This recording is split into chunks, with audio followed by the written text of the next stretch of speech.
السلام علیکم اسٹوڈینٹس، آج کے ٹاپک میں ہم پڑھیں گے کہ پودے ماحول کے ساتھ گیسوں کا تبادلہ کیسے کرتے ہیں۔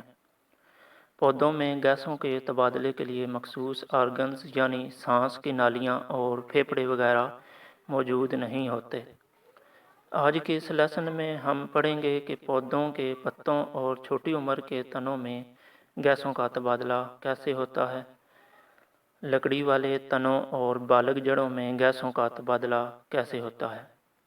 چھوٹی عمر کی جڑوں میں گیسوں کا تبادلہ کس طرح ہوتا ہے اور آبی پودوں میں گیسوں کا تبادلہ کیسے ہوتا ہے۔ پودے کون سی گیسوں کا تبادلہ کرتے ہیں؟ ان میں سے ایک آکسیجن ہے جو کہ ریسپائریشن کے لیے استعمال ہوتی ہے، اور دوسری کاربن ڈائی آکسائیڈ ہے جو کہ فوٹوسنتھسس میں استعمال ہوتی ہے۔ پتوں اور چھوٹی عمر کے تنوں میں گیسوں کا تبادلہ ایپیڈرمس میں چھوٹے چھوٹے سوراخوں سے ہوتا ہے جنہیں سٹومیٹا کہتے ہیں۔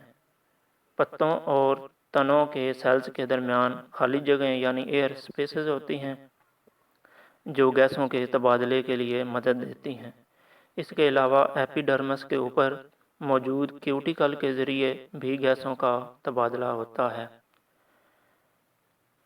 دن کے وقت فوٹوسنتھسس اور ریسپائریشن دونوں پروسیسز ہو رہے ہوتے ہیں، جبکہ رات کو صرف ریسپائریشن ہوتی ہے۔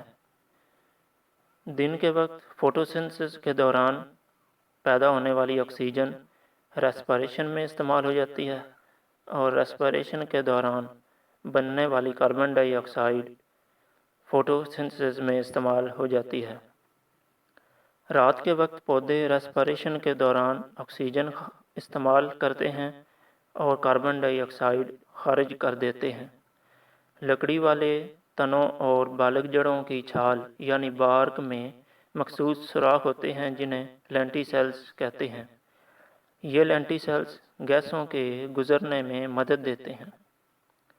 چھوٹی عمر کی جڑوں میں گیسوں کا تبادلہ ڈیفیوژن یعنی نفوذ کے ذریعے ہوتا ہے۔ یہ گیسیں جڑوں کے گرد مٹی میں موجود ہوتی ہیں، اور آبی پودوں میں گیسوں کا تبادلہ پانی میں حل شدہ آکسیجن اور کاربن ڈائی آکسائیڈ کے ذریعے ہوتا ہے۔ شکریہ جی۔ السلام